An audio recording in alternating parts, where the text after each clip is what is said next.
And I'd like to call forward, if we might, the representatives from the state of California, the Neighborhood Knowledge Partnerships, Neil Richmond and Alan Toy. Thanks very much for having us back again. Last year, as you know, we focused on our projects Neighborhood Knowledge Los Angeles, NKLA, and Lila, Living Independently in Los Angeles. And these are both websites in which we use internet mapping technologies in order to get data out to communities and involve them in mapping both assets and deficits.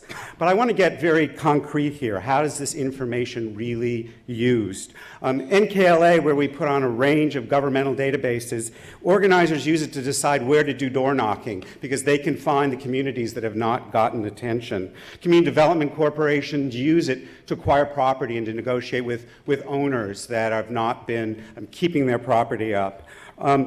City inspectors are using it diagnostically in order to prioritize where they should inspect.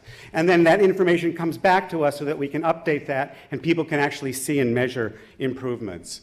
With regards to Lila, what we see is that unexpected resources develop and pop up because we make this platform available and people can put data on. Just recently, a fellow who is a lawyer who works in family planning with disabled children offered his services to work in planning and financial planning for people with children with disabilities. A very kind of unexpected resource where otherwise it wouldn't be made available, except on a portal that is now county-wide for people with disabilities.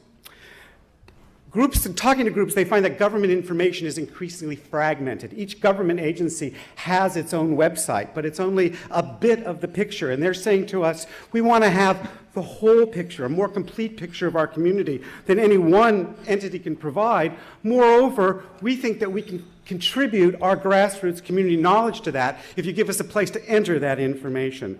So we believe them. So we looked everywhere. We looked city, county, federal, and we find unexpected resources that get used in unexpected ways. We used county tax delinquency because it's one of the best predictors of property deterioration, but we found out from our users, for example, that it's the best predictor as well for predatory lending, because it turns out those that give high interest rates, they prey on homeowners who are behind, often seniors that are behind in their taxes. So they do a mail merge with technology to get bad loans out to them. Now our groups that we are working with are getting them credit counseling earlier in order to help them.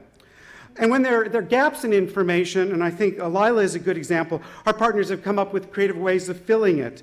The county didn't have anything on disability resources, so then the Lila users directly shared their expert knowledge and have listed more than 2,000 resources, and that's why it's the primary portal for people with disabilities. So our experience is a little bit like that old stone soup folktale where a group of poor villagers pool together their ingredients and mix a big pot, and they found out that they have something abundant and nourishing that a little individual piece doesn't create. So NKLA and Lila are still central parts of our work, but they've been a prologue to some of our new projects, and the attention that we've got, success, has kind of made us cover larger geographies and into new policy areas.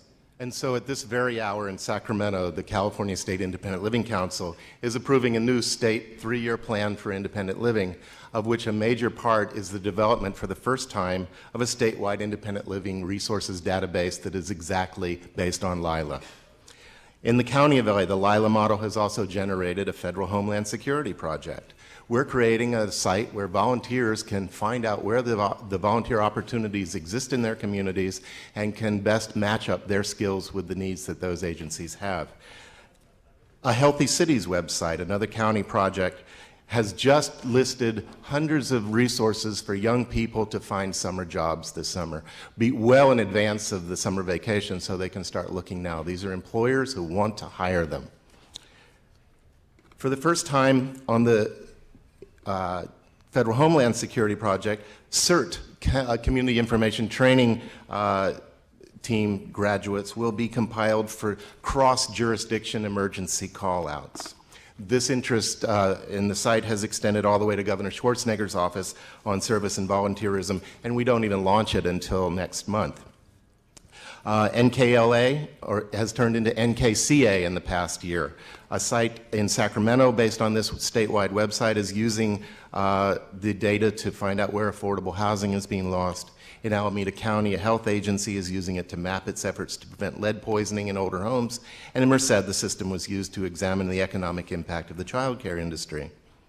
In essence, we're creating stone soup everywhere. As our recipe file grows, we're proving again and again that community and university relationships can exist in creative and cooperative environments that truly are equally developed, jointly managed, diversely supported, mutually nourishing, and, oh, by the way, pretty darn tasty. Very well done. We're on time. We could spend another hour telling you about End of time, and you had pretty darn tasty is your last phrase. Questions? Yes, Bill? Did you? I'd like to ask you just a couple of them to start with. As you know, you had a site visitor last year, Bill Apgar. In the report that he gave to this group, the number of hits on the website for Lila appeared to be around 60,000 a month. Mm-hmm. In the report we got from this year's site selection, the number of hits on the website for the same site was 40,000 a month. I'm curious what's happening. The difference was last year we said hits. This year we're saying site visitors or user sessions. A hit can be up to 15 or 20 hits per page depending on the graphics. So it's actually maybe the definition of terms was unclear, but we're actually seeing 10 or 15 times more user sessions on Lila than hits last year. I mean, so a hit would be as many, I don't know, it's technical, but are most of the users government? For Lila, no, most of the users are people with disabilities, very vast majority of them. And also over 300 people in the disability community have added their information to the Lila website. Thank you. How do you facilitate access to this information from poor communities or less technologically savvy folks? Yep, let me start and then let Alan respond as well. We've also built facilities. We built 2 facilities, one in 2 parts of South Central Los Angeles, and we work with all the community technology centers in order to do training and outreach. We also work with local agencies that have internet access, community development corporations, nonprofits, so that they make their computers available more broadly to the community. And through Lila, we've put computers in every single independent living center in the county for use exclusively by their consumers. And so we've basically created computing centers in the places where people with disabilities go and know they can find their own resources. This allows them to self-manage their resource searches. What would they use it for? Well, could you describe somebody who's used it? Yeah, sure. There is I'll describe a contributor first. There's a fellow who has cerebral palsy, so severe that he can't even speak. He uses a voice box. He's quadriplegic. He's added in the last 2 months over 100 resources that he personally knows about. That young man is so empowered and thrilled that I find him entering projects at 2 o'clock in the morning because we can track that. And I'm thinking, when do you ever sleep, Robert? My God, go to sleep. I don't want to ruin your health. But he loves this site. Somebody who would use that information might be someone who is looking for a parental support group, for example, who have children with developmental disabilities, or someone who might be looking for wheelchair access to the local parks, or a big balloon-tired wheelchair that are available on the beaches, but you don't know where those are when you go to the beach. There's no sign that says wheelchair here. And this will show people before they go out of their houses where all those barriers to accessibility are and where the things that break down those barriers exist. Susan Schwab. You have lots and lots of sources of information and lots coming in the door. What kind of process do you have for screening, quality control? You want to start? Yeah, what we do is we have kind of 2 ways of doing it. When we're working with groups that are doing an asset mapping project and actually putting information on our site, we have staff that goes through that. We have kind of levels of administrative control to double check that information. The other thing is that we allow users to create their own profile, My Neighborhood Knowledge California, upload their data from their database. No one sees it, but they can use our data as a background, and they can create their own maps without being a GIS expert. That's why they did a child care study in Alameda County. That's why they're able to work in Sacramento. And they keep that in their personal account and are able to use this mapping technology in order to incorporate data and maps into their report without having a local GIS expert.